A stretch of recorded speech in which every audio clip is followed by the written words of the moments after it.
السلام علیکم ورحمۃ اللہ وبرکاتہ۔ امید آپ تمام خیر و عافیت سے ہوں گے۔ الحمدللہ میں بھی بخیر و عافیت ہوں۔ آج انشاءاللہ عز و جل آپ تک جو انفارمیشن پہنچائی جائے گی وہ یہ ہے کہ بعض لوگ جو ہے وہ اعتراض کرتے ہیں کہ بھینس کی قربانی یہ جائز ہے یا نہیں۔ بھینس اور وہ جو ہوتا ہے وہ اس کا نر جس کو کٹا بولتے ہیں پنجابی کے اندر، اردو میں پتہ نہیں کیا بولتے ہیں، میرے علم میں نہیں ہے، اس کی قربانی کے حوالے سے کیا حکم ہے۔ تو اس سے پہلے میں عرض کروں گا کہ میرے چینل کو سبسکرائب کریں، لائک کریں اور اس کو زیادہ سے زیادہ شیئر کریں۔ اب چلتے ہیں اپنے موضوع کی طرف۔ موضوع یہ ہے کہ جو بھینس کی قربانی ہے وہ بالکل ہی جائز ہے۔ بھینس جو ہے یہ گائے کے حکم میں ہے، جس طرح گائے جائز ہے بھینس بھی جائز ہے۔ اہل لغت بکرا کا معنی یہ جو ہے وہ بھینس کے اوپر بھی اطلاق کرتے ہیں، بکرا لفظ کا اطلاق بھینس پر بھی کرتے ہیں۔ اور جو ہے قرآن پاک کی آیت میں جو انعام کا ذکر ہے، جس میں قربانی کے ذکر ہے، جس آیت میں سورہ انعام میں، اور اس میں جو انعام کے تحت جن جانوروں کا ذکر کیا گیا ہے تفسیر میں بھینس کو بھی ذکر کیا گیا ہے۔ اب جو اہل اعتراض معترض جو ہے جو اعتراض کرتے ہیں، ان کی جو دلیل ہے وہ یہ ہوتی ہے کہ جو بھینس ہے وہ دور نبوی میں نہیں تھی، اس لیے اس کا ذکر احادیث میں اور قرآن میں صراحتاً بھینس کا ذکر نہیں آیا ہے۔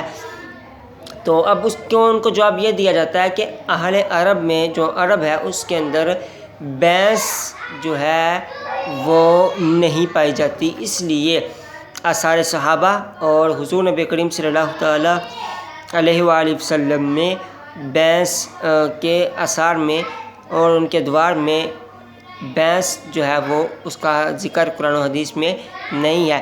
لیکن آثار اولیاء اور بہت سے بزرگان دین میں بھینس کی قربانی کے جائز کے حوالے سے بہت سی دلائل موجود ہیں، اور ان دلائل کو بھی انشاءاللہ اگر آپ سننا چاہیں بھی، اگر ویڈیو میں بیان کروں تو بہت زیادہ ہے، اور جو ہے ان کو بیان نہیں ہو پائے گا، ویڈیو لمبی ہو جائے گی۔ مختصر یہی ہے کہ میں نے آپ کے سامنے عرض کی کہ اہل لغت جو ہے ان میں سے ایک دلیل ہے کہ اہل لغت بکرا لفظ کو بھی بھینس پر اطلاق کرتے ہیں، بکرا لفظ کا اطلاق بھی بھینس پر کرتے ہیں، جس کی وجہ سے بھینس کی قربانی جائز قرار دی گئی ہے۔ اور ان جو اعتراض والوں کا جو اعتراض کا جواب وہ بھی بتا دیا گیا کہ اس زمانے میں بھینس پائی ہی نہیں جاتی تھی، جس لیے اس کا ذکر قرآن و حدیث میں نہیں ہے، لیکن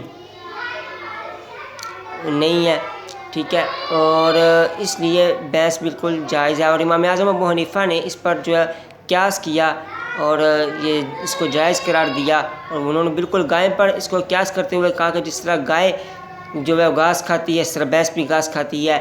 گائے کے 4 ٹانگیں، بھینس کی بھی 4 ٹانگیں، اس کے سینگ، کان وغیرہ سارا کچھ انہوں نے اطلاق کیا، اس پر قیاس کیا، اور بھینس کو بھی گائے کے حکم میں قرار کر اس کی قربانی کو جائز کر دیا۔ تو اب آپ قربانی کریں، بکرے کی کریں، بھینس کی کریں، اونٹ کی کریں، گائے کی کریں، جس کی بھی آپ کریں جائز ہے۔ اللہ تعالیٰ آپ کی قربانی کو قبول فرمائے۔ السلام علیکم ورحمۃ اللہ وبرکاتہ۔ دعا میں یاد رکھیے گا۔